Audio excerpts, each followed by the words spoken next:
Buenas tardes, ¿sí me escuchan y sí se ve la pantalla, la pizarra blanca?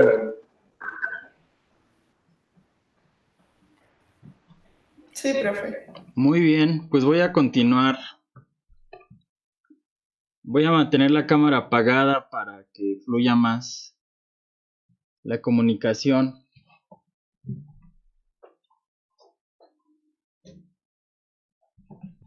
Pues el tema es control de calidad.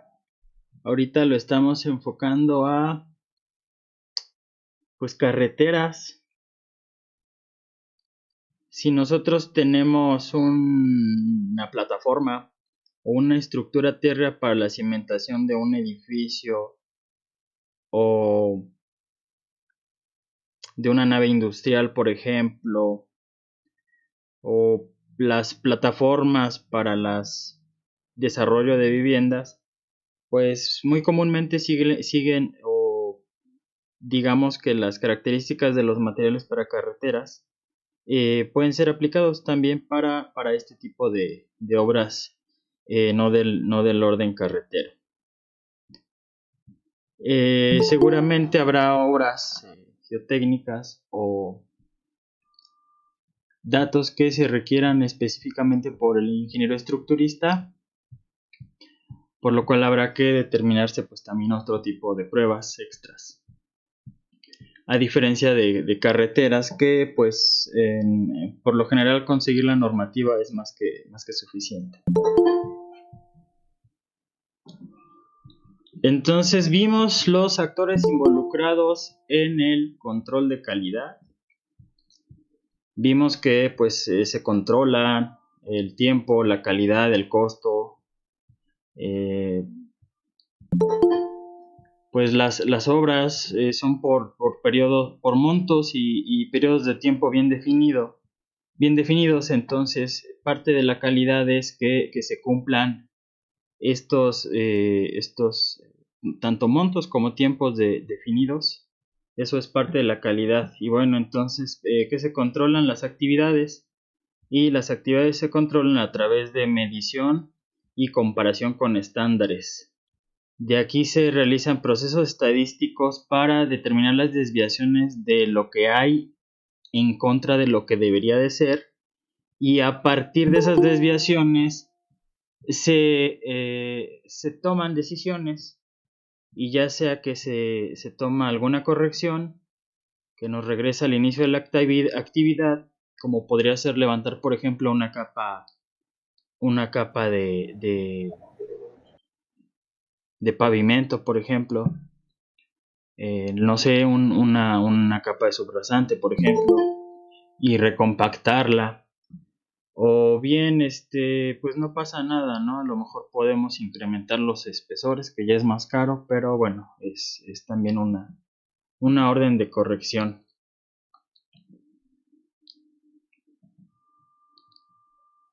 Las actividades del control de calidad vimos que puede haber desde preventivas, previo a la ejecución de la obra, ya durante el control o más bien el control del proceso durante la ejecución, y al final pues existe la verificación del producto, ¿no? Se tiene que revisar qué es lo que se construyó y pues bien cómo quedó, ¿no? Parte importante es la retroalimentación. Tiene que haber una comunicación activa con el contratista o el ejecutor de la obra, y bueno, también con la autoridad. Entonces tenemos que estar ahí diciendo cómo se está trabajando, qué se debe trabajar. Tenemos que estar en sinergia con los otros actores.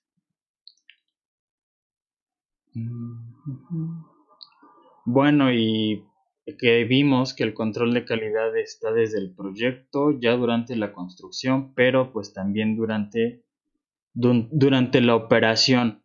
El control de calidad durante la operación puede dar como resultado acciones que, que requieran pues la ejecución de trabajos, ¿no? De correctivos. Puede ser que durante la operación se realice el control de calidad y se encuentre una gran superficie del pavimento ya dañada. Puede ser que también ¿qué más puede encontrar el control de calidad? Pues ya que la vida útil del pavimento ya ha fallado, puede ser pues a causa de, como lo vemos en la imagen, de deformaciones en el pavimento o pues también la fatiga por tensión de las mismas capas del pavimento asfáltico, de la carpeta de concreto asfáltico.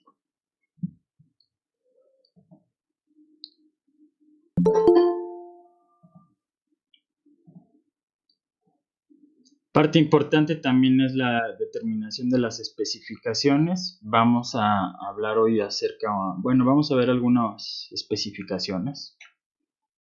Lo vamos a ver más que nada como un procedimiento constructivo, pero bueno, el procedimiento constructivo también es parte de las especificaciones.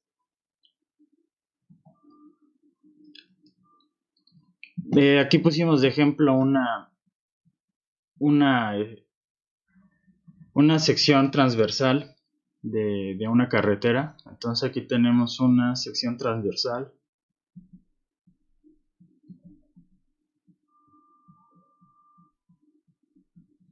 Entonces pues podemos tener una sección en terrapleno, donde el terreno natural lo usamos como soporte y de ahí empezamos a desplantar nuestra estructura de pavimento. Perdón. Quedamos que la estructura de pavimento pues está compuesta del pavimento en sí y de las terracerías. Pero ¿qué pasa si nuestro eje de proyecto se interpone con alguna elevación? Pues podemos tener una sección en corte, ¿no? En vías, en carreteras. Entonces aquí tuvimos que retirar este material. El terreno natural aquí venía a este nivel. Son secciones transversales. Tuvimos que realizar todo este corte. Generamos una cama de desplante y a partir de la cama de desplante realizamos nuestra estructura de pavimento.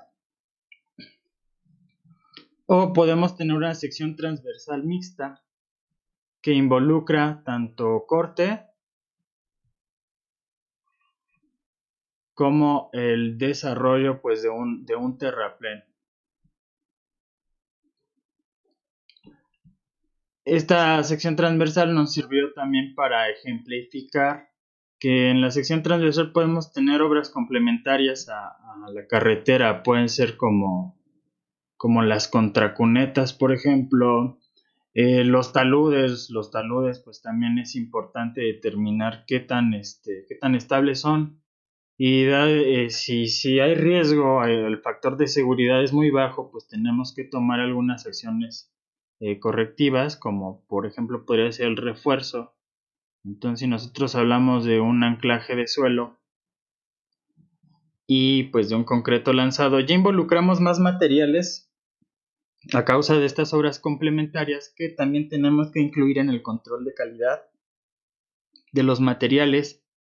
Y bueno, esto es para que tengamos en cuenta que no solo es el control de calidad de la estructura de pavimento.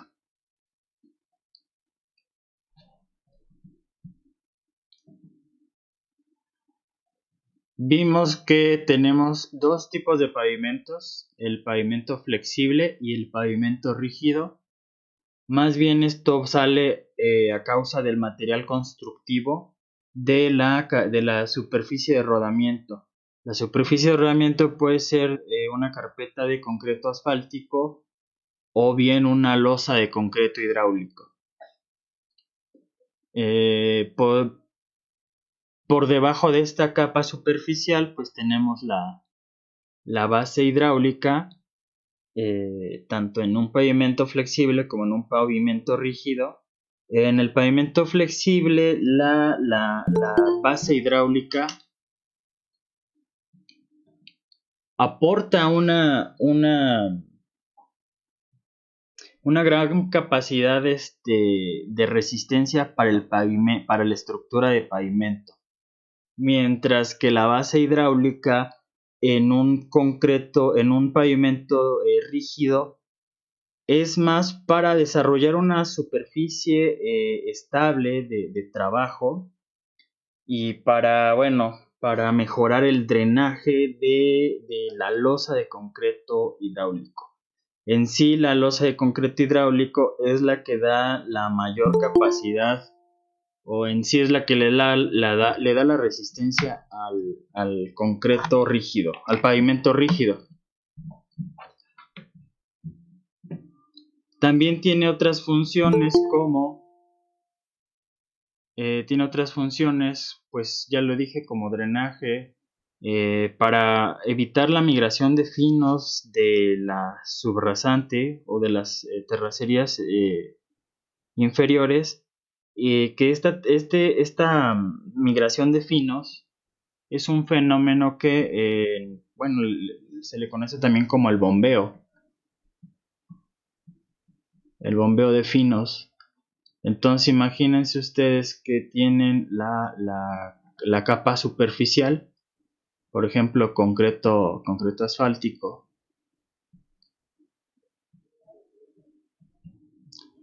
y en la parte baja, pues vamos a considerar que no hay una base, que desplantamos directamente sobre una subrasante. Vamos a considerar eso. Entonces, pues la carpeta de concreto asfáltico es un material rígido. Tendríamos que revisar qué tan impermeable es. Pero es un material unido, es un material que es una mezcla de cemento asfáltico y agregados.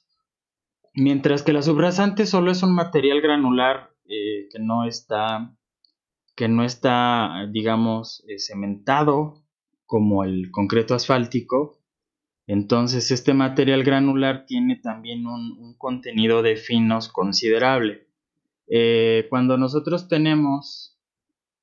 lo que nosotros queremos es que nuestra carpeta superior se mantenga lo más seca posible, ya sea de concreto hidráulico o de concreto asfáltico. Entonces, el agua es uno de los grandes enemigos en las vías terrestres, tanto para la estructura de pavimento como para las obras complementarias a la carretera, por ejemplo.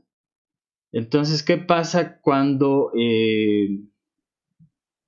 pues se incrementa el nivel de aguas freáticas? Imagínense, el nivel de aguas freáticas pues no es fijo, es dinámico, cambia constantemente conforme se va generando la infiltración producto de la precipitación. Entonces nosotros tenemos precipitación, entonces tenemos precipitación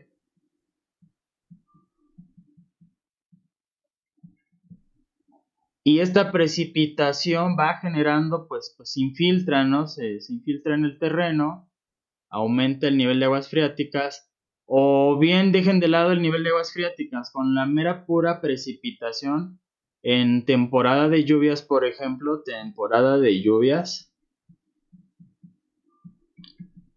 pues por la mera pura precipitación y la permeabilidad propia del suelo, las capas superiores empiezan a saturar. Entonces se incrementa el grado de saturación. el grado de saturación incrementa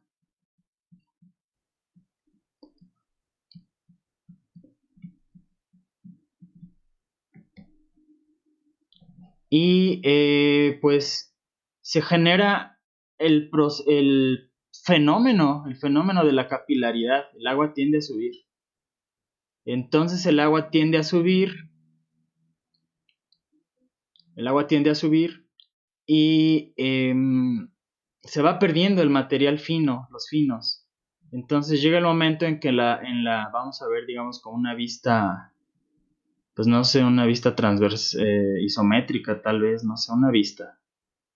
Creo que algunos le dicen caballete también, no estoy seguro. Entonces tenemos la vialidad y de repente pues se empieza a ver zonas, ¿no? Donde se ve como que la tierrita o el cafecito, el suelo, pues. Entonces, pues es el fenómeno de bombeo, que pues es una pérdida de material fino o pérdida de material granular fino.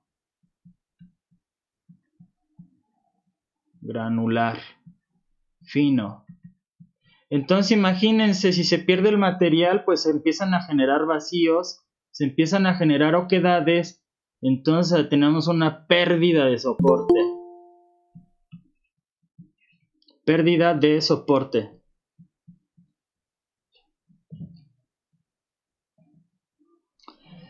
Y pues esta pérdida de soporte, pues que genera que haya zonas, imagínense zonas donde se empieza a deformar bastante el material porque se está yendo el material, están habiendo vacíos que nosotros no habíamos considerado en nuestro diseño inicial.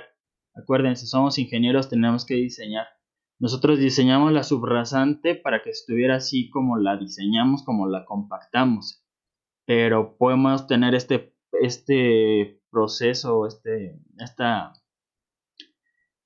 este fenómeno de pérdida de finos que pues, no sé, coloquialmente o no sé, en la ingeniería le llaman bombeo.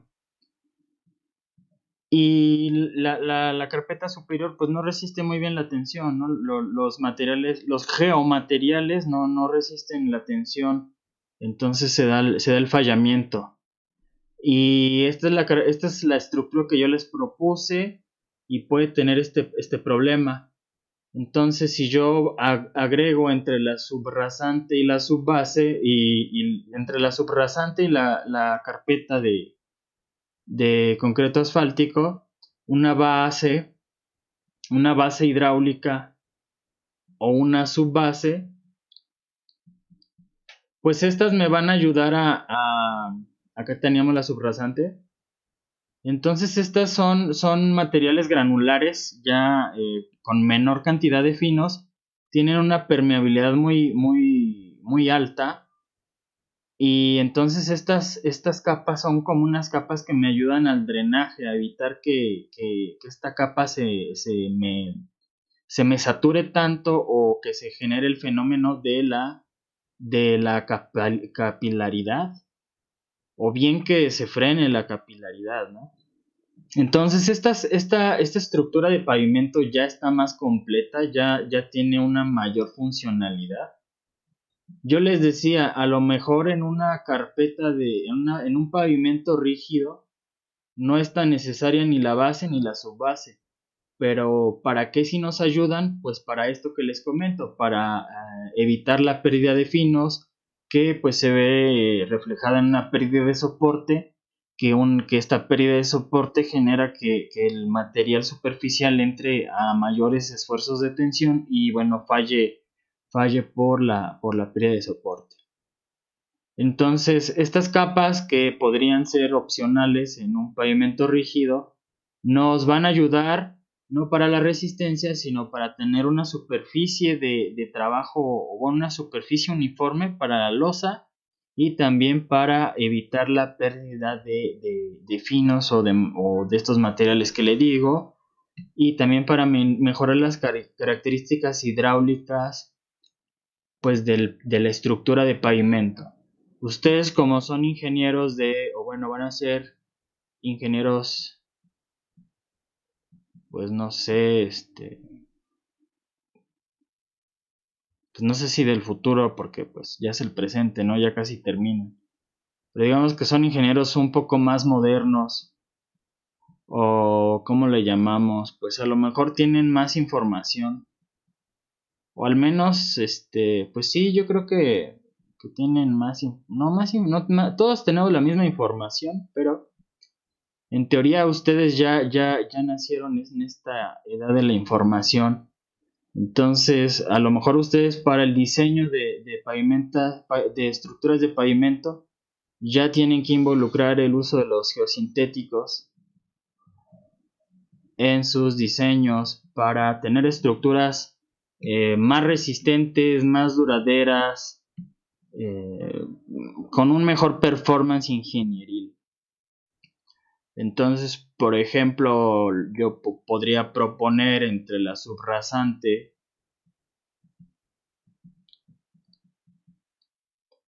eh, el uso de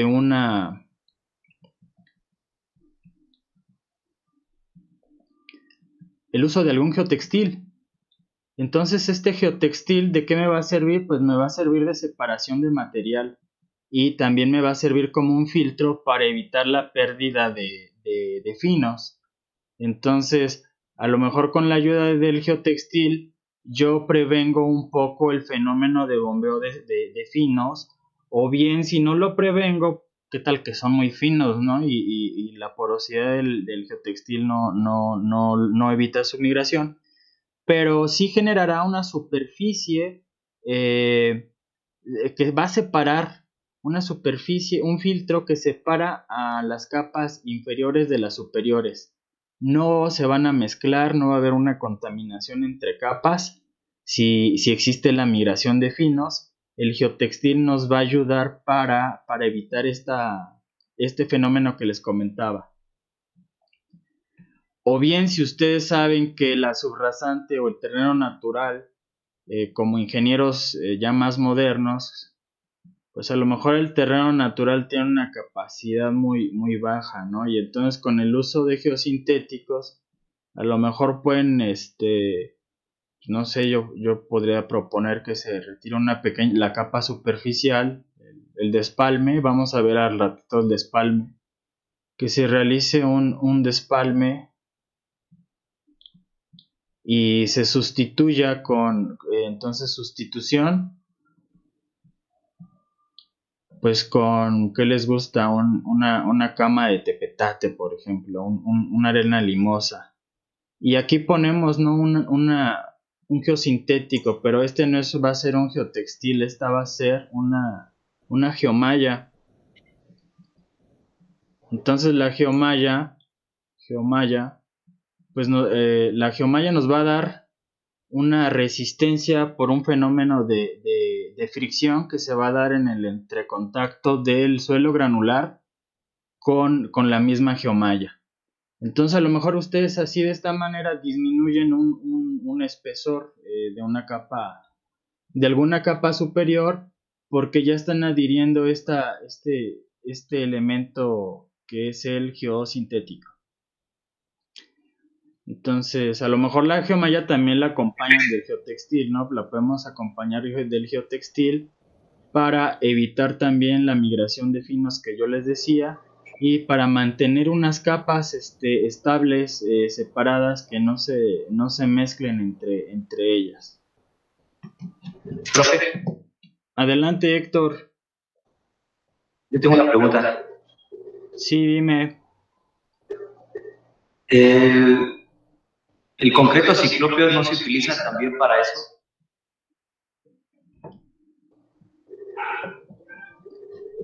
¿Para qué? ¿Para crear como una capa de soporte más resistente?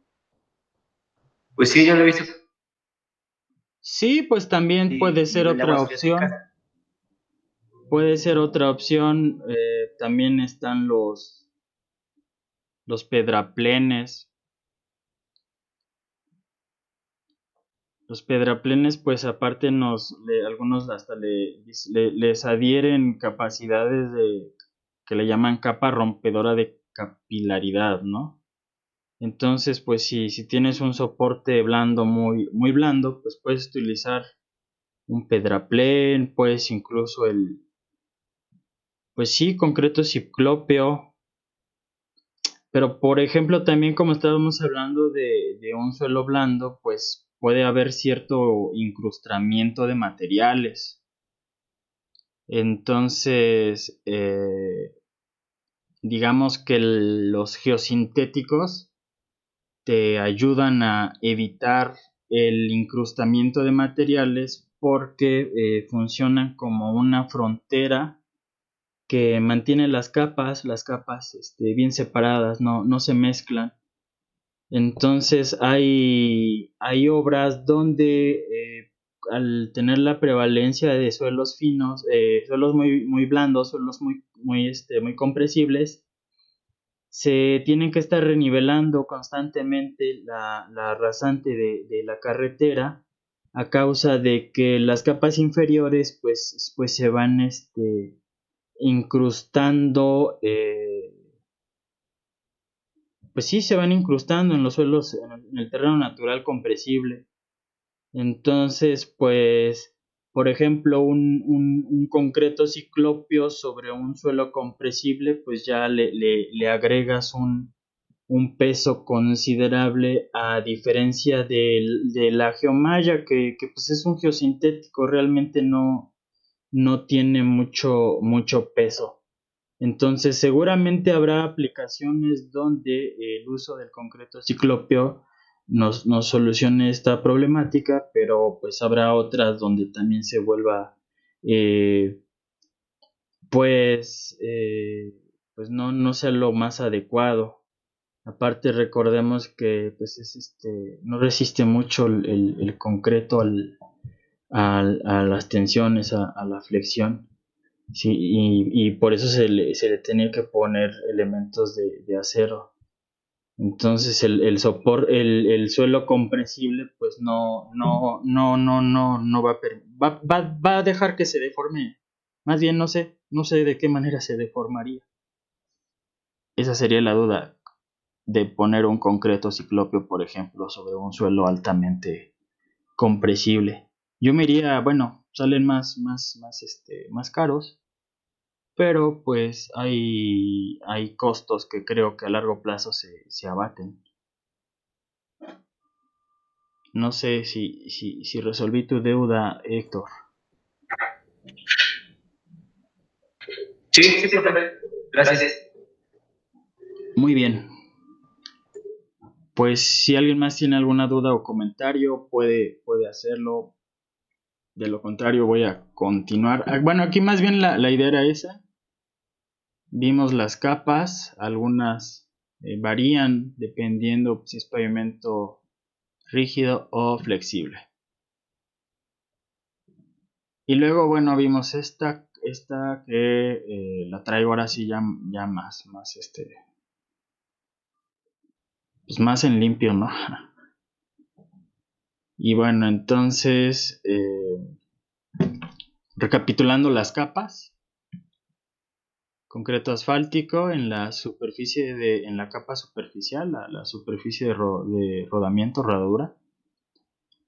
Entonces es una carpeta de concreto asfáltico. Bueno, yo espero que sepan todos inglés. La verdad, yo utilizo mucha información en inglés y pues no traduzco las imágenes. Igual si tuviera alguna, bueno, ya no me quejo. Luego tenemos un material que es unbound, que no está unido, una base hidráulica.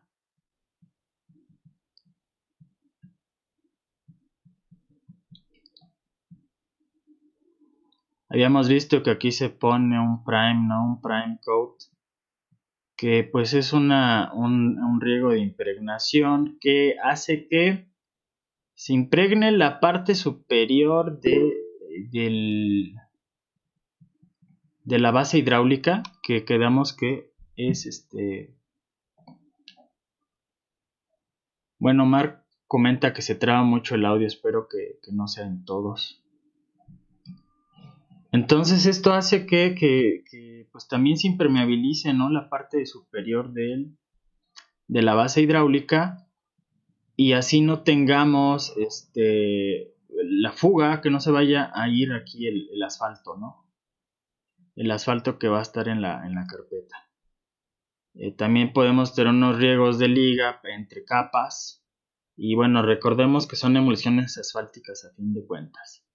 Se utiliza la impregnación pues puede haber distintos métodos, hasta petrolizadoras, pero bueno, ya vamos a ver más adelante. Por debajo tenemos, la base hidráulica regularmente es pues material que es triturado, muy poco fino tiene. En teoría tiene una distribución granulométrica, pues podríamos decir que bien graduada. Incluso hay unas que salen mal graduadas, pero digamos que es en sí un suelo granular, no es un suelo fino. Bueno, aquí no hay que confundirnos, es que los suelos finos también son granitos bien pequeñitos, ¿no? Todos los suelos son granulares, pero tal vez por eso, no sé si entonces decir cohesivos o no cohesivos, pero ya tendríamos que entrar en mecánica de suelos. Y luego también la cohesión es un fenómeno que depende de la succión, entonces no, sí está bien difícil. Entonces vamos a dejarlo como que es un suelo granular, de partículas mayores a la... Bueno, ahorita vamos a ver su granulometría. Entonces, este es un suelo granular, no tiene tantas, la subbase. Esta ya puede tener más finos, ¿no?, que la base hidráulica. Entonces hay incluso tepetate, hay tepetate de banco que ya sale con la calidad de una subbase. Entonces, para que vayan viendo o mentalizando más o menos cómo es la subbase. Y luego yo les decía que también aquí tiene que ver mucho la filosofía de Estados Unidos, ¿no? Que ellos, la subrasante es el terreno natural. Entonces aquí nosotros tenemos el terreno natural. Y para ellos esto ya es la subrasante. Entonces esta es la línea de subrasante. Bueno, esta es la subrasante. Y lo que está aquí abajo lo levantamos y lo compactamos. Entonces la subrasante natural. Digo, compactada. Pero esto fue, no sé, a lo mejor 30 centímetros. Y ya para abajo el suelo está intacto. Entonces es el terreno natural, ¿no?, que lo decimos. Y yo les decía que para México el terraplén, digo, la subrasante. Entonces la subrasante es una capa compactada. Pero luego tenemos el terraplén. Bueno, también está la subyacente, pero de esa yo no hablo nunca. Tenemos el terraplén. Es más, ni la pronuncié bien, subyacente. Tenemos el terraplén. Y el terraplén también es una capa compactada. Y esta pues puede ser producto del corte, ¿no? Puede ser producto del corte o los bancos de préstamo. Puede ser de un banco de préstamo. Y bueno, ya por aquí tendríamos pues el terreno natural, ¿no? Más bien les digo que es como que la filosofía en México, que estas las consideramos ya pues capas compactadas.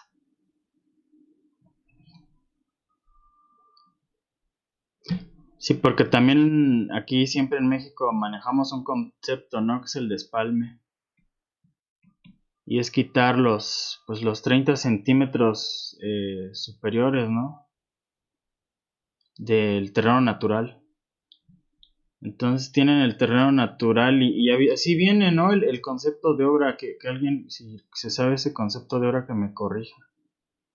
Pero según yo luego viene el concepto escrito así como la especificación casi, ¿no?, de la remoción de de 30 centímetros. No recuerdo muy bien cuál es el espesor de despalme, pero pues yo digo que 30 centímetros. Si nos vamos a la normativa de la SST, pues seguro que ahí nos va a decir si estoy bien o mal, y también seguro nos va a decir que, o lo que indique la secretaría, o bueno, siempre está como que digamos, yo lo traduzco como sujeto si me convences, o sujeto a cambios. Sujeto a si me convences. Sí, porque si revisan las normas de la secretaría siempre vienen así. Seguir la norma o bien pues casi que lo que se acuerda, ¿no? Con la secretaría. Y bueno, este es un concepto que vamos a ver más adelante. Estamos viendo calidad de materiales y bueno, también digamos parte del proceso constructivo. Y entonces a la vez estamos viendo especificaciones. Y vamos a hacer un resumen de pruebas de laboratorio.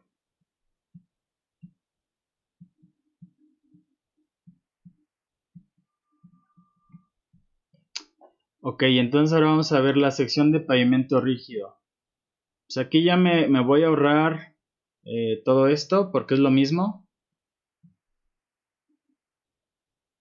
Bueno, aquí también puede ser base asfáltica o base cementada, o sea, son bases que nosotros tratamos.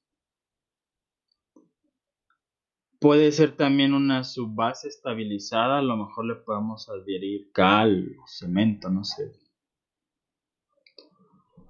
Y la losa de concreto, pues la losa de concreto regularmente se especifican, el concreto lo pides como un concreto MR, si no me equivoco, pues anda el 45, si no me equivoco, el módulo de ruptura para carreteras. Bueno, aquí vamos a dejar la duda.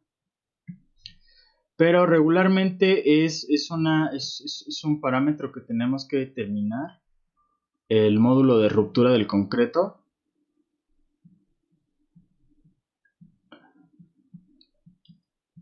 Más bien es el parámetro de diseño, o uno de los parámetros de diseño en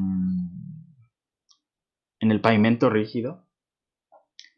Y podemos tener losas de concreto, es JPCP, que es en inglés Jointed Plane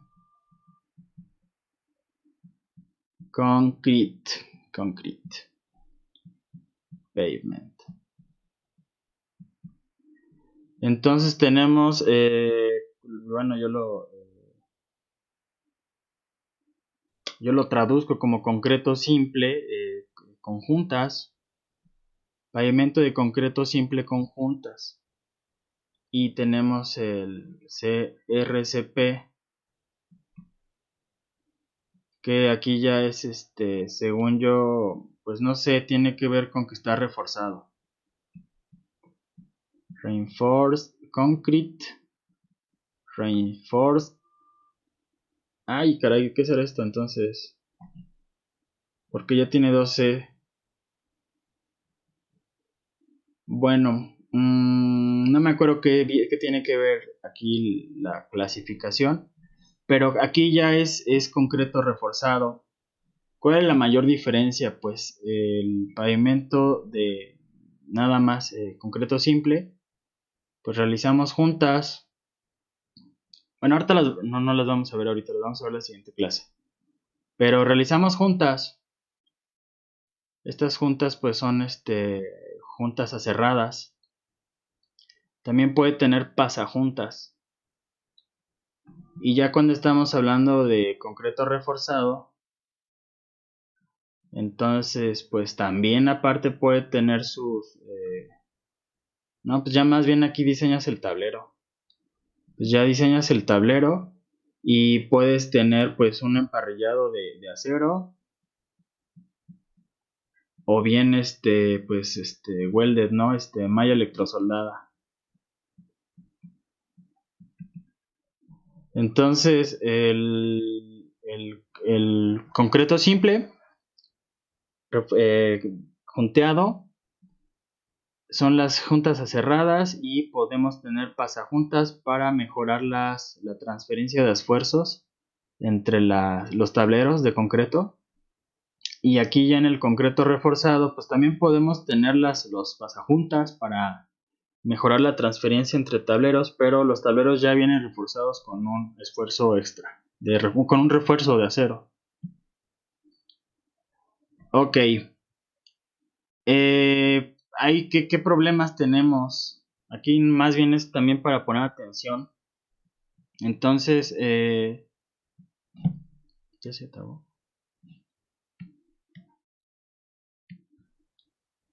Entonces, factores, digamos, relacionados con la geotecnia que pueden influir en este tipo de fallamientos del concreto. Pues si ustedes se fijan en pavimentos flexibles, la pérdida de soporte o la rigidez de la base o resistencia, pues se asocia con agrietamiento por fatiga, por rutting, creo que es agüellamiento, corrugaciones que son más bien transversales, baches. No, bumps es ¿cómo se llama? Cuando brincas, ¿no? Entonces bumps tiene que más bien es con la expansión y con el congelamiento y secado del pavimento. Entonces bumps es pues un brinquito, no un brinquito en la carretera, no sé cómo se dice, no recuerdo bien el término del manual de deterioro de la SCT, pero bueno, son estos brinquitos, ¿no? Que se asocian con los suelos expansivos y con el congelamiento y secado, que pues más bien es también un problema análogo, ¿no? A la expansión. En la expansión, en la expansión tenemos cambios volumétricos que dependen del cambio del contenido de agua, ¿no? Entonces, en temporada de lluvias,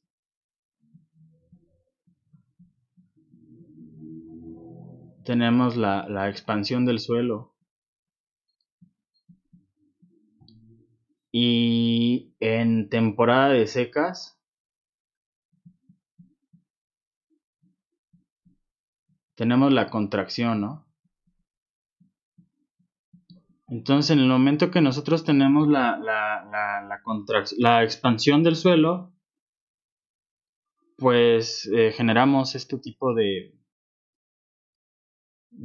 brinquitos, no recuerdo la palabra, de bumps, de depresiones en la carpeta de concreto asfáltico. Y cuando tenemos el fenómeno, bueno, a lo mejor es un fenómeno que no vemos tanto en México y se ve más en países de Europa o de, no sé, Estados Unidos y Canadá, pero es el fenómeno del congelamiento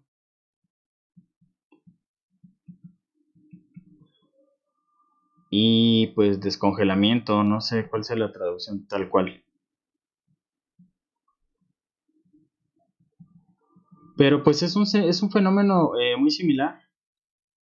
Aquí el agua, recuerden que el suelo saturado pues tiene agua y también el pavimento tiene vacíos, la carpeta de concreto asfáltico tiene vacíos, entonces estos se pueden llenar de agua. En los países cuando se bajan las temperaturas, estos países que les comentaba, se bajan las temperaturas, pues el agua se congela. ¿Qué pasa cuando el agua se congela? Aumenta su volumen, entonces se tiene una dilatación del material. Y otro muy importante que quería hacer notar es problemas de humedad y de drenaje. Entonces se fijan, la mayoría de estas fallas en los pavimentos flexibles, pues están relacionados con el agua. Pues también esta de acá, pero pues no vivimos ¿cómo se llama? Bueno, según yo no hay zonas donde se congele tanto los suelos. A lo mejor en el norte del país sí sería muy importante analizar este fenómeno. Pero pues gran parte tiene que ver con la pérdida de soporte. Y la pérdida de soporte pues se puede dar por la pérdida de finos. Pero pues también podemos tener suelos que no fueron bien compactados, ¿no? O sea, esto es súper importante.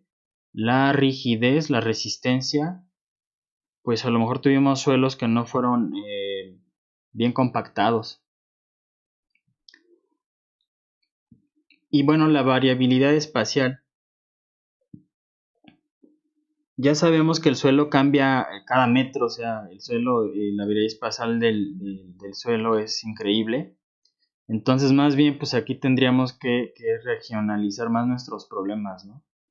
Seccionarlos más para disminuir la variabilidad. Bueno, para tener más datos de nuestro terreno y entonces sectorizar nuestros diseños. Si nosotros sabemos que tenemos en una carretera de muchos kilómetros, si sabemos de una zona donde tenemos problemas, donde los suelos son muy comprensibles porque siempre se encuentran saturados, pues ahí tendríamos que tomar acciones necesarias para que no falle el pavimento flexible.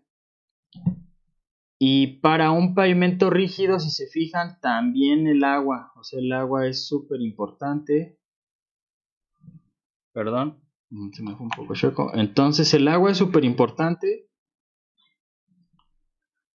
pero también la resistencia de la capa inferior, ¿no? Que esté bien compactada. Y si se fijan, la erosión es súper importante. Porque ¿qué pasa cuando tenemos una losa de concreto hidráulico que pierde aquí el soporte? O sea, imagínense que tuvimos aquí la erosión de todo este suelo, pues ya no hay soporte del concreto, ¿no? Entonces cuando venga la carga de la rueda, pues vamos a comprimir la parte superior, pero las partes inferiores van a estar sujetas a tensión y la losa de concreto regularmente pues no tendría por qué resultar resistir la tensión, porque les digo que regularmente es concreto simple, a menos que hagamos concreto reforzado. Pero entonces tenemos la falla. Entonces la erosión es súper fundamental en los pavimentos rígidos. Pero si nos fijamos bien, están relacionados con problemas de soporte o de resistencia de las capas inferiores y drenaje. El agua es es bien perjudicial luego para los pavimentos. Aquí incluí este tipo de fallamiento que luego le dicen el piel de cocodrilo.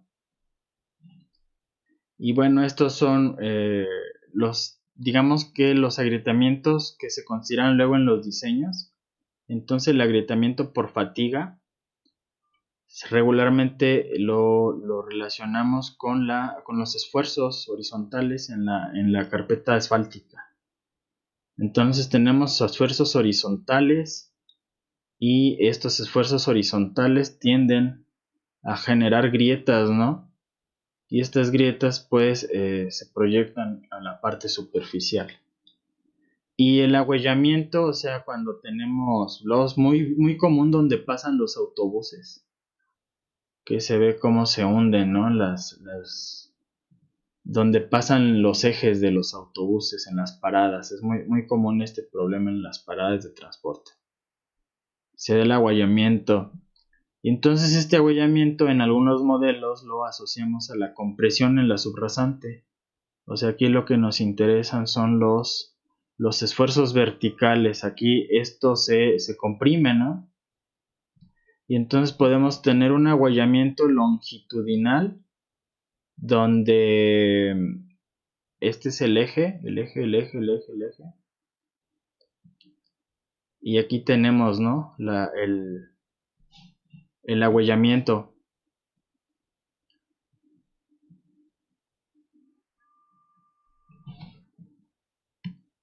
Pero estas depresiones pues también las podemos tener de manera transversal, ¿no? A lo mejor aquí esta se abulta más, no sé. Muy bien, vamos a ver la calidad de los materiales y un poco acerca del proceso constructivo de pavimentos. El despalme, ahorita estamos aquí, terreno natural.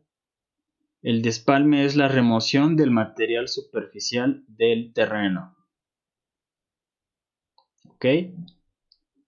Se deberá realizar un corte en caja hasta retirar todo el material existente hasta la profundidad de despalme, aproximadamente de 20 a 50. O lo que diga el de mecánica de suelos o lo que diga el de mecánica de suelos. Porque el de mecánica de suelos nos va a decir dónde vamos a encontrar nuestros niveles para el desplante de nuestra estructura de pavimento. Y bien nos va a decir si tenemos que retirar el material superficial y hasta qué profundidad, ¿no? Entonces aquí le hacemos caso al de mecánica de suelos. Pues si no vamos, si no indica, como pues bien, ¿no? Las lagunas, si no lo indica el proyecto, pues a lo mejor nos guiamos con esta regla de dedo. Entonces aquí verificamos que ya realizada la cama de corte, pues compactamos, ¿no? Bueno, verificamos que el grado de compactación sea mayor al 95% de su masa volumétrica seca máxima. Acuérdense, estamos hablando de las pruebas de compactación Proctor. Son las que norman, pues más bien, ¿no? Son las buenas, porque pues también está la compactación Hardware y luego está la Porter y luego también está la de BIM. Pero pues más bien la de Proctor ahorita está en la norma SST y también en ASTM. Entonces pues Proctor estándar es, digamos que pues para terreno natural está bien. Entonces el 95% de la Proctor, ¿no? Estándar. Entonces ya vamos viendo pruebas, ¿no? Que requerimos. ¿Hasta qué profundidad realizamos el despalme? Hasta que nos indique mecánica de suelos. Mecánica de suelos. Y si ustedes son mecánica de suelos, pues, estudian, ¿no? Hacen un estudio de mecánica de suelos, estudian el perfil del proyecto, el perfil estratigráfico, analizan sus propiedades y determinan cuál es la capa de soporte apta, ¿no? para su estructura de pavimento. O bien el estudio de mecánica de suelos, a lo mejor dice, no manches, el suelo está muy compresible, tenemos que realizar algún tipo de mejoramiento, o a lo mejor nos dice, usen geosintéticos, como yo les digo, que yo ni los vendo, pero pues a mí me llaman mucho la atención. Entonces, pues más bien, ¿no? Lo que, si no, no lo tendría que decir mecánica de suelos, hasta dónde tenemos que quitar, o bien qué le tenemos que hacer. ¿Qué tal que nos dice, pues no se remueve los 30 centímetros superficiales y aparte ponle, no sé, cal o, pues, si se me ocurre la cal, o mézclalo con otro material, no sé. El terraplén, aquí ya estamos viendo requisitos. Entonces, calidad de materiales, pues estamos viendo la calidad, ¿no? Que tienen que tener, los requisitos de calidad. Los terraplenes son estructuras que se construyen con materiales producto de cortes o de bancos, con el fin de obtener la subrasante.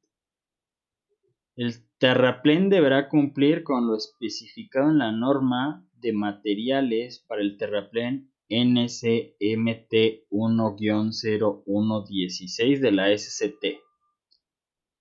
Entonces esta es la normativa. Acuérdense, yo entro a Google siempre como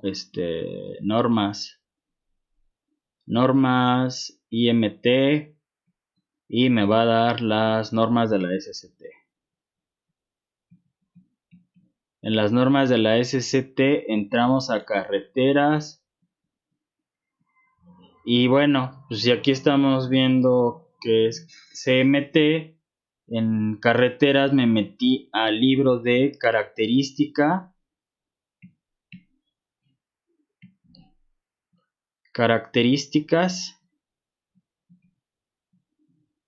de los materiales.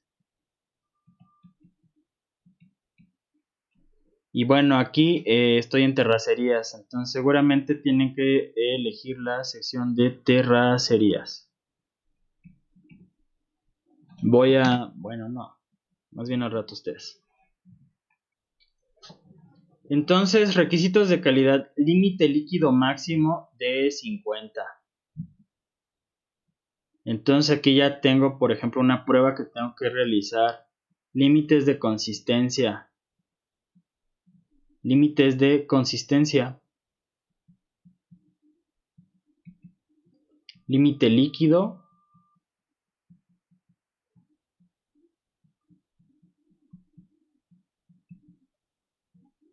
Límite plástico.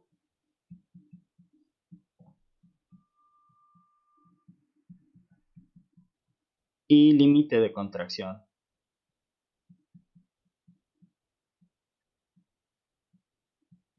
Hay otros dos, yo les recomiendo que siempre para cualquier proyecto manden estos tres, pidan estos tres de todos sus estratos de interés, porque son los buenos, son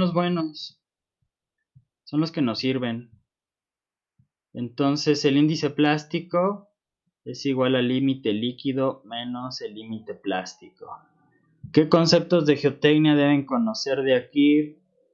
Pues carta de plasticidad, ¿no? Carta de plasticidad.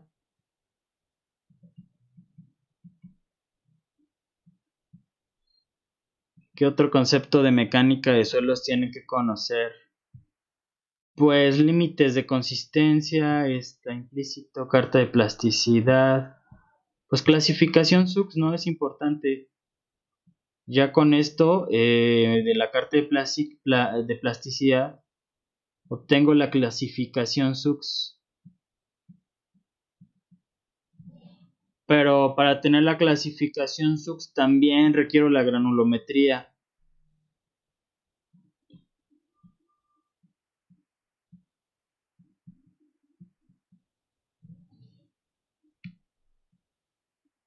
Y ya que andan en eso, pues también siempre pidan el contenido de agua, ¿no? Bueno, esperen.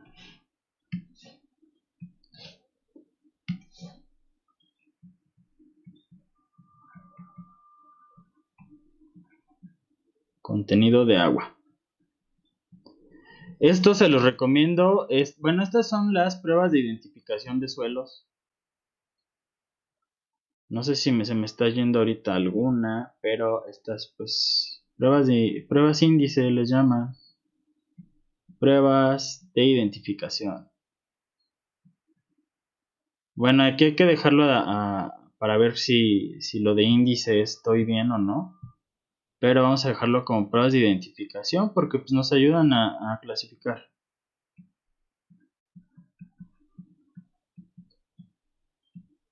Entonces estas yo se las recomiendo también para proyectos de cimentaciones, o sea, cuando requieran cimentar alguna obra civil, pues estas son obligatorias, estas no se, bueno, no nadie los obliga, pero son lo más recomendable que las pidan al menos. Más bien son de entrada. Entonces también son pruebas de entrada para el diseño de cimentaciones. Sí. O sea, no los van a obligar, pero son de entrada. Grado de compactación y expansión máxima producto del valor de soporte de California.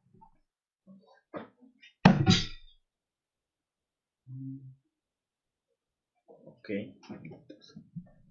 Ok, entonces el valor de soporte de California es otra prueba que ya estamos viendo que requerimos para el terraplén. Entonces, para no hacernos bolas, voy a marcar con amarillo lo que necesitamos para terraplén en esta lámina. Entonces, para terraplén necesitamos límites de consistencia de menos. Que yo les digo que si ya van a hacer eso, pues háganlo de abajo, ¿no? Y valor de soporte de California. Entonces, me voy, ¿cómo le hago? Pues sí, vámonos para abajo. Entonces, valor de soporte de California. Valor de soporte de California.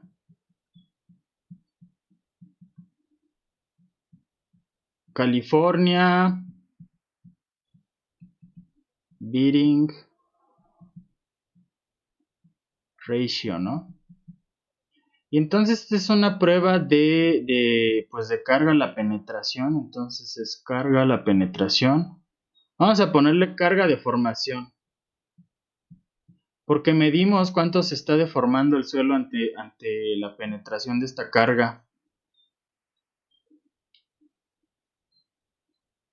Y pues nos da un valor en función de un balasto. Yo les decía que el balasto es el material, casi que fragmentos de roca, que se utiliza el balasto en las vías férreas, ¿no? En vías férreas. Pues no sé qué fue este intento de dibujo, pero como que no sé, vías férreas. Voy a poner mejor vías férreas. Más bien es más o menos eso es el California Bearing Ratio. Entonces nos pide el valor de soporte de California. Y de aquí también obtenemos el valor de expansión. Porque las muestras que se compactan en el molde del CBR se someten a saturación. Y entonces nosotros medimos si hay alguna expansión vertical del material que está confinado dentro del molde. Entonces, pues en cierta parte nos da un poquito de si es un suelo expansivo o no. Pero el terraplén no tiene que tener un máximo del 5%. Y nos pide un grado de compactación. Entonces el grado de compactación aquí viene implícito dos cosas. Entonces para el grado de compactación requieren realizar pues dos tipos de pruebas. Entonces van a determinar los parámetros de compactación Proctor.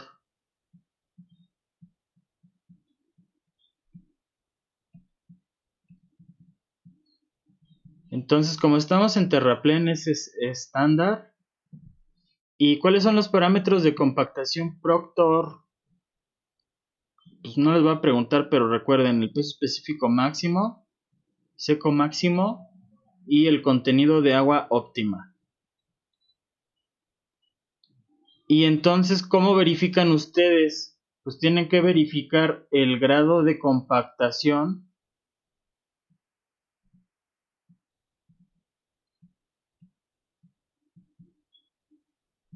comparándolo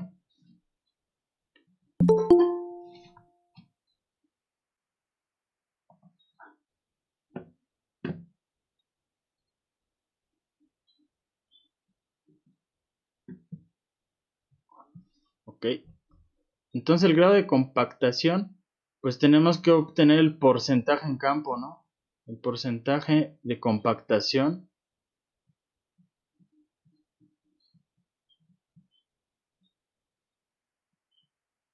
más bien aquí me estoy equivocando.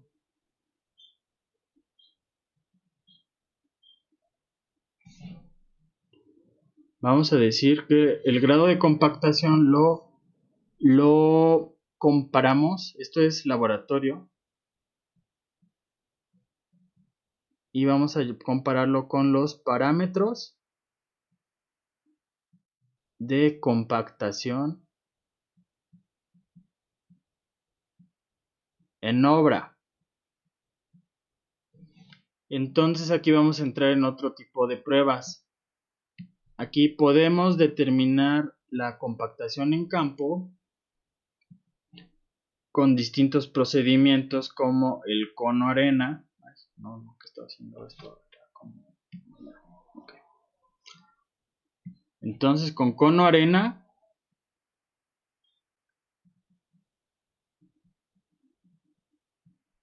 hay otro que, ¿cómo es? Trompa de elefante.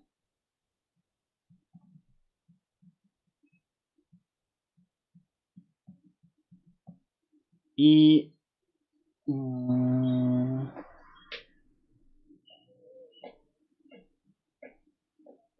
hay otro que se me acaba de olvidar el nombre, pero es, si no me equivoco, densímetro nuclear. Se me acaba de olvidar el nombre, perdón. Pero este equipo pues se funciona con una fuente nuclear, entonces pues es de consideración. Con el cono arena lo que hacemos es extraemos un volumen de suelo. Este volumen obtenemos su contenido de agua, su porcentaje de contenido de agua o en términos coloquiales de humedad. Y pesamos el material que ya teníamos ahí, peso del material. ¿Y cómo determinamos el volumen? Pues a través del cono arena, que es un conito que trae adentro una arena digamos de Ottawa o una arena bien calibrada. De esta arena nosotros conocemos su peso específico. Entonces aquí tenemos una arena calibrada. Y conocemos el peso específico de la arena calibrada. Y conocemos qué peso tiene. Y entonces ya cuando nosotros realizamos la extracción y pusimos encima el dispositivo cono arena, giramos la mariposa. Esta es una mariposa. Entonces esto es la mariposa. Ahí va la mariposa, no sé. Y se llena este hueco. Y la trompa, ¿no? Y entonces cerramos la mariposa y tenemos un peso inicial y un peso final. Y en función de la diferencia de pesos y del peso específico de la arena, determinamos cuál fue el volumen que tenemos aquí. Y como nuestro cono ya lo tenemos bien calibrado, pues nosotros ya sabemos qué volumen tenemos aquí. Entonces, pues ya obtuvimos el volumen de esta manera. Entonces tenemos volumen. ¿Y qué vamos a hacer con estos datos? Pues con peso inicial y peso final determinamos un peso, tenemos un volumen, entonces esto es igual a peso específico, al peso específico del material. No, más bien con estos datos y con el peso específico de la arena, o sea, con la diferencia de pesos y el peso específico de la arena determinamos el volumen. Es lo que estamos determinando, el volumen. Y ya teniendo este volumen, teníamos este peso inicial. Entonces ahora ligamos este peso inicial con este volumen. Y ahora sí ya tenemos cuál es el peso específico del material compactado. Este es el procedimiento de cono y arena. Les digo que ya se me olvidó cómo se llama el densímetro nuclear. Pero con este aparato nada más llegas, lo pones en el terreno compactado y bueno, hace magia porque ya te dice cuál es la densidad del material sin necesidad de realizar todo este procedimiento. Como yo les decía, es un procedimiento que se requiere de equipo ya con una fuente nuclear, entonces es más caro y se requiere un mejor control, a diferencia del cono y arena, ¿no? Que es pues que es bastante económico y bastante confiable. Entonces, teniendo el parámetro de compactación en obra, ya les expliqué cómo tendríamos los valores en campo. Obtendríamos la humedad del material, lo rascamos, lo pesamos y lo metimos al horno de secado. Entonces obtenemos el contenido de agua. Sabemos bajo qué contenido de agua está en el material compacto. Lo pesamos. Con todo este procedimiento determinamos el volumen aquí interno. Y con este volumen interno y el peso del suelo que sacamos, tenemos el peso específico compactado. Y entonces ahora sí, el peso específico compactado lo comparamos con el peso específico gamma de máximo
Entonces de obra obtenemos porcentaje compactado,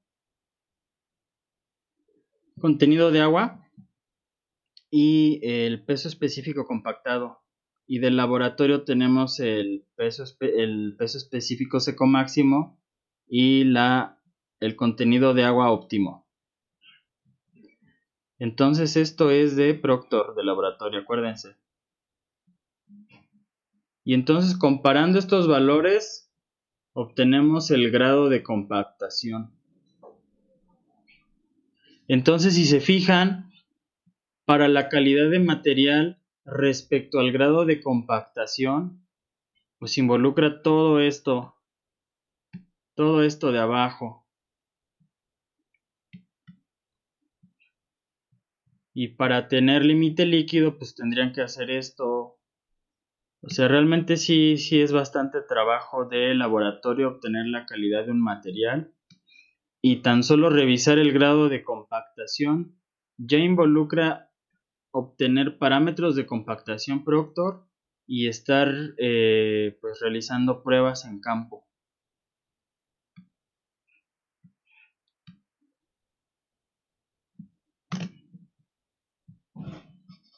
Ok.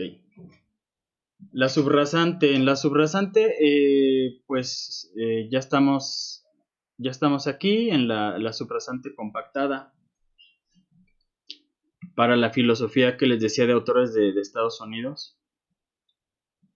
Entonces, una vez concluido el terraplén, se construye la capa subrasante. Esta está la calidad especificada en esta normativa, tal como dice en la tabla 5. La conformación de la misma será en capas de 15 centímetros. Aquí tenemos que ver más o menos los espesores de levantada máximos permitidos o recomendables para suelos. Entonces la subrasante más o menos anda por aquí, entonces 15 centímetros. Y se compacta al 100% de su masa volumétrica seca máxima. Entonces, y veamos aquí, requisitos de calidad para capa subrasante. Entonces, tamaño máximo, granulometría. Aquí sí ya es requisito realizar la granulometría, porque pues ya tenemos un tamaño máximo. Entonces, con la granulometría determinamos los tamaños de nuestro material. Límite líquido, ya lo revisamos, pues los límites de consistencia o límites de Atterberg. Límites de Atterberg sería el tema que tendrían que estudiar de un libro de mecánica de suelos. Valor soporte de California, vamos a ver no, pues ya platicamos la prueba cómo es.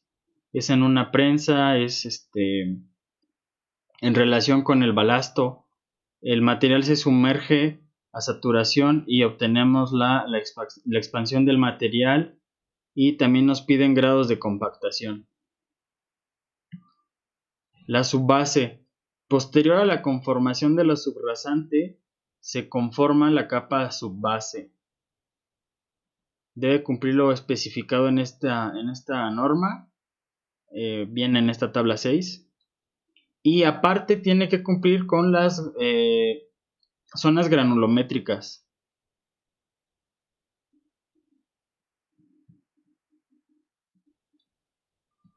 Estamos ahorita en esta capa de aquí.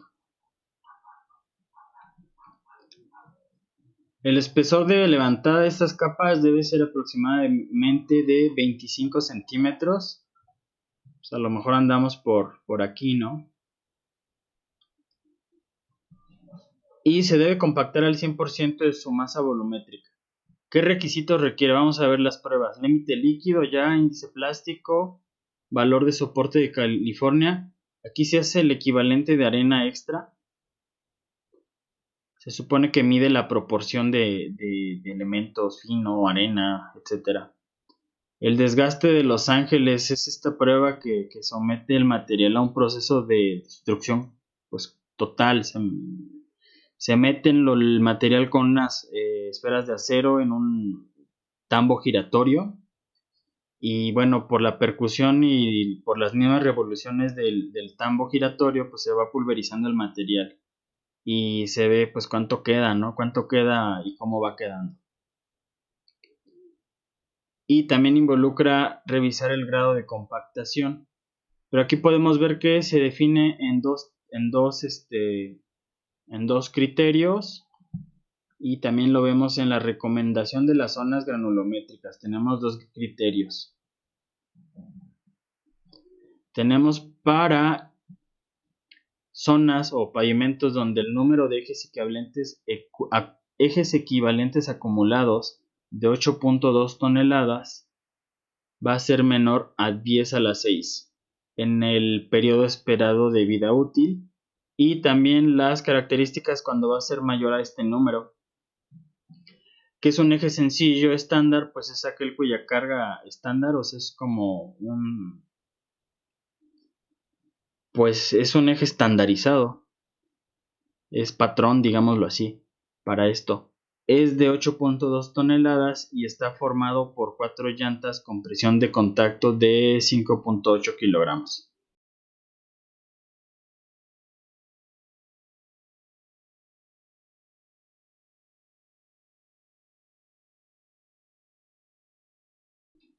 Cuatro llantas con presión, y bueno, en total pues son 8.2 toneladas. Este es el eje equivalente, y también cuando tenemos en el periodo de vida esperado mayor a 10 a la 6 de ejes equivalentes.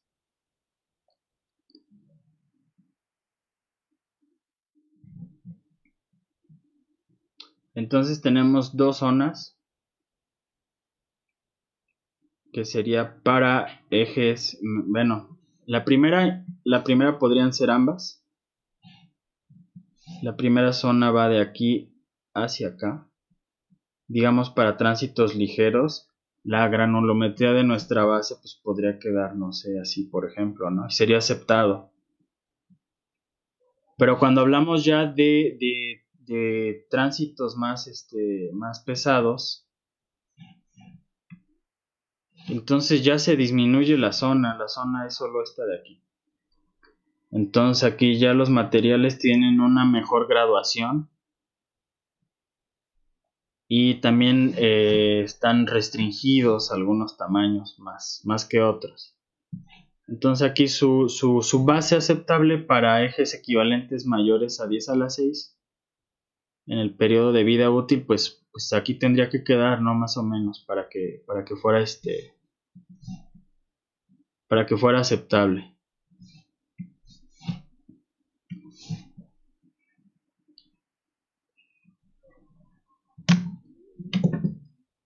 Y bueno, estamos en la subbase, estamos aquí. Ahora la base terminada la capa de subbase, se conforma la base hidráulica. Este es el libro. Espesor de levantada, pues más o menos de 30, es lo recomendado. La conformación de la misma es en capas necesarias para lograr el espesor de proyecto y se compacta al 100% de su masa volumétrica seca máxima. Aquí nosotros vemos que también podemos tener criterio de tránsito ligero y tránsito pesado. ¿Qué pruebas piden? Límites de consistencia, equivalente de arena, valor de soporte de California, desgaste de Los Ángeles. Y aquí ya es importante, creo que lo mencioné en la clase pasada, las partículas alargadas o las partículas pues, también lajeadas, ¿no? Que parecen, pues estas podrían parecer como una punta de lanza, a lo mejor las partículas alargadas, y las partículas lajeadas, pues a lo mejor podrían parecer una azucarita, no sé. Entonces aquí también tenemos que determinar con una prueba pues, más bien manual. Estamos tomando una muestra y vamos revisando cómo se van comportando cada una de los granos de esa muestra. Entonces es una prueba muy divertida. Y también requerimos el grado de compactación. Aquí, si no mal recuerdo, ya el grado de compactación, no me acuerdo si para subbases, pero para bases, pues creo que ya es Proctor modificado, si no me equivoco.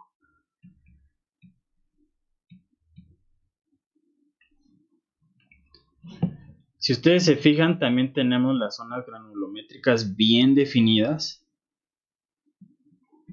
Entonces, del mismo modo, pues para tránsito ligero podríamos tener tal vez una base hidráulica que quede pues por aquí. Pero ya cuando tengamos un tráfico más pesado, nos tenemos que limitar por esta zonita de aquí, ¿no? Entonces, si se fijan, ya para tránsito pesado, esta base sí se requiere estar bien diseñada, o sea, no es cualquier base que agarran de por ahí. O sea, fíjense, tiene que tener de 0 a 5 máximo de finos, porcentaje de finos. Porque este tamaño de aquí es finos, 0.075 milímetros. Entonces del 0 al 5 una base de finos, porcentaje de finos máximo se acepta. Ahora vamos a ver eso, se me pasó en la subbase. Pues si se fijan, la subbase de 0 a 10 me acepta. No, de 0 a 15. Entonces para una subbase puedo tener hasta el 15% del contenido de finos, mientras que para una base pues ya disminuye, ¿no? al 5%. Entonces son muchos detalles que tenemos que cuidar para que nuestra base hidráulica quede dentro de esta zona marcada cuando estamos en tránsito pesado, y también que cumpla todos estos parámetros de identificación y digamos de resistencia mecánica. O sea, tiene que cumplir todo esto. Y bueno, ya terminada la base, estamos aquí. Entonces yo les decía que se les aplicaba el prime coat. Una vez terminada la base hidráulica, se procederá a aplicar los riegos de impregnación con emulsión.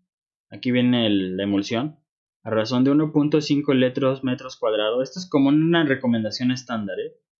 Y de liga de emulsión asfáltica de rompimiento rápido SR60 a razón de 0.7 litros sobre metro cuadrado.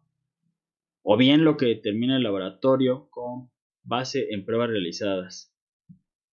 La aplicación se puede realizar con petrolizadora, pero bueno, también ya hay pues ya hay finishers, ¿no? Que tienen el riego también sincronizado, entonces pues ahí va toda la onda.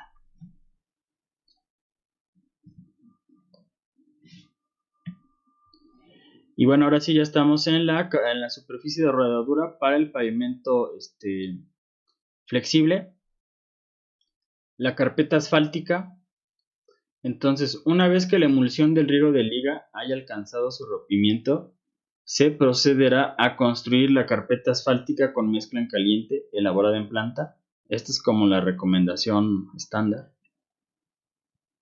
El espesor de la carpeta asfáltica será el espesor compacto.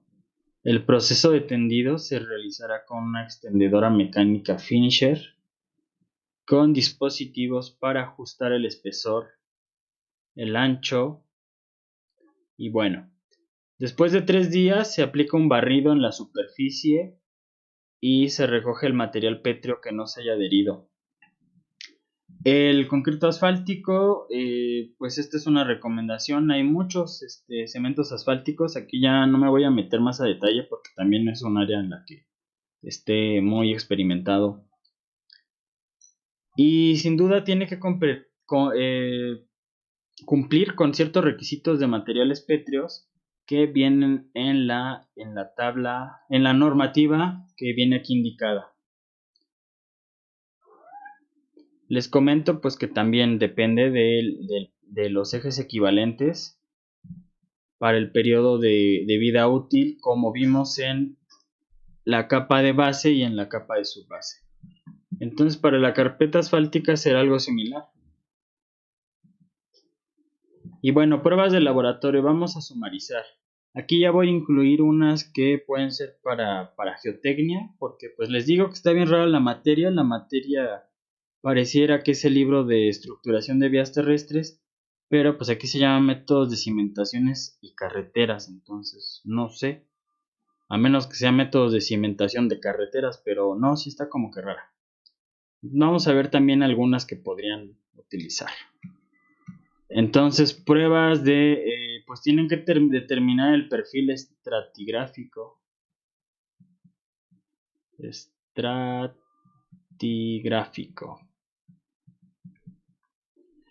Entonces, de entrada tienen que determinar porcentajes de contenido de agua.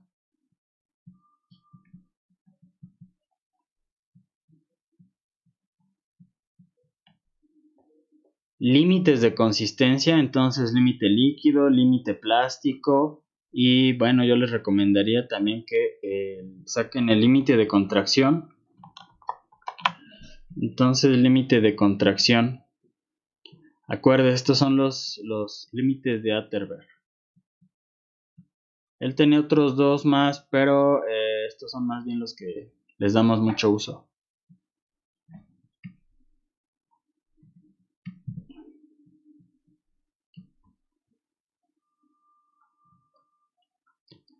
Granulometría.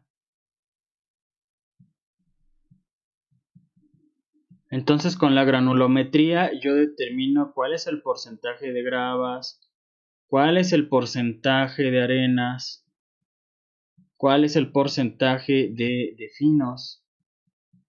Acuérdense, los finos pues es limos y arcillas. Y pues también hay coloides, pero pues esos no los consideramos.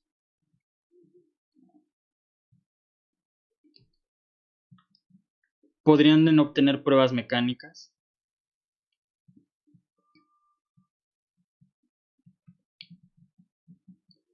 Entonces aquí sin duda las pruebas, a lo mejor esto, ¿cómo lo pondré para que no se confunda? Voy a poner aquí cimentaciones.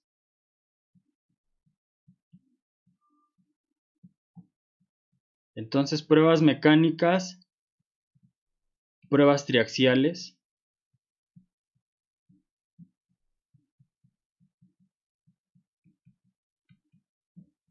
con estas podemos encontrar algunos parámetros si estamos en mecánica de suelos saturados, como la cohesión y el ángulo de fricción. Podemos tener pruebas de consol. Bueno, aquí también pues está corte directo, que pues tiene las pruebas triaxiales son las mejores para determinar la resistencia al esfuerzo cortante en suelos hasta el momento. El corte directo queda un poco atrás porque presupone un plano de falla ya bien especificado. Y sin duda también está la compresión simple, pero bueno, ahí no tenemos ningún soporte lateral, entonces como que pues, está mal, ¿no? Bueno, no es una prueba tan exacta. Y pruebas de consolidación.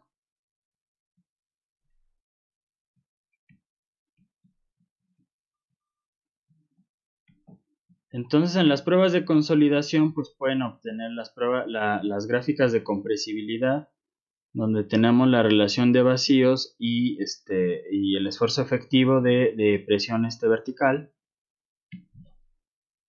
Y entonces aquí obtenemos el comportamiento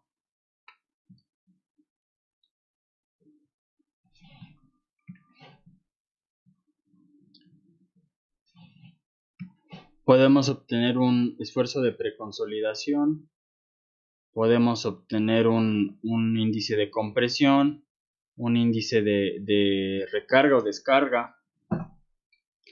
También podemos obtener el porcentaje de consolidación contra el tiempo, etc.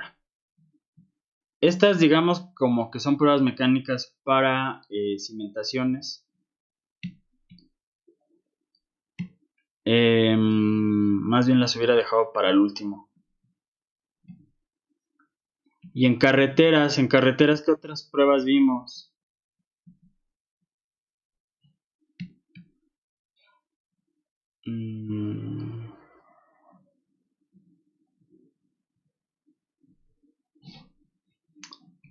Entonces en carreteras vimos el valor de soporte de California.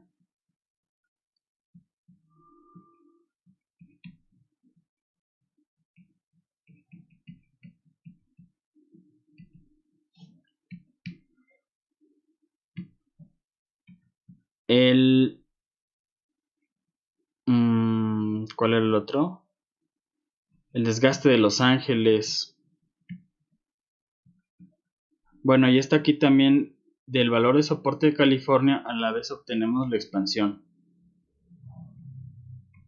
que es una expansión distinta a la que podemos obtener en una prueba de expansión-consolidación. También vimos desgaste de Los Ángeles.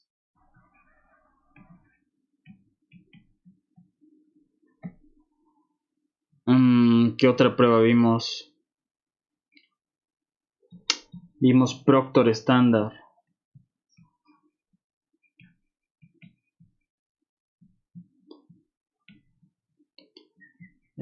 Compactación en campo.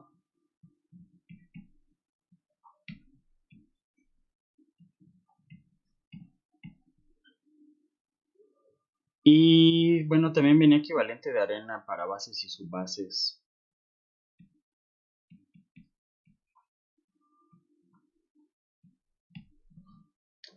¿Y qué otra prueba venía? Vamos a revisar antes de que pasemos a lo que viene. A ver, antes de que se me vaya alguna otra prueba. Soporte de California. Bueno, viene partículas alargadas y lajeadas. Pues creo que ya.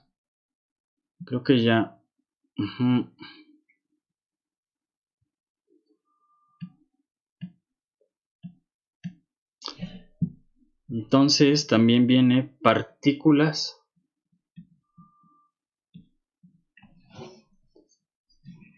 alargadas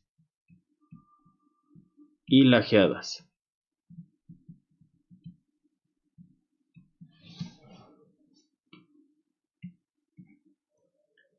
Entonces aquí voy a modificar para que sea, en vez de perfil estratigráfico, voy a poner pruebas de identificación mejor.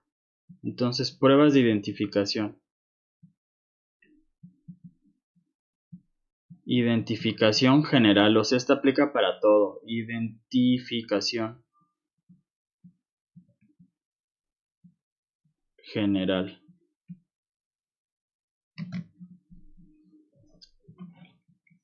Entonces tenemos estas pruebas de identificación general.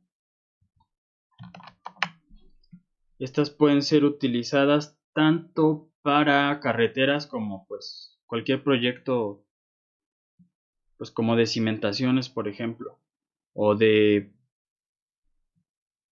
obras geotécnicas también. Un muro de retención tal vez.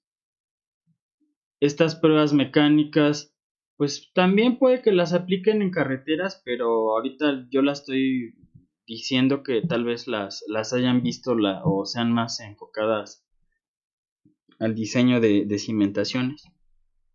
Seguramente habrá algún caso muy específico en los cuales necesitamos consolidar el terreno de desplante para una carretera, por lo cual también tendremos que entrar a este tipo de pruebas. Pero digamos que para un proyecto estándar, pues, o más sencillo, pues no. Y estas pruebas estándar vimos en carreteras.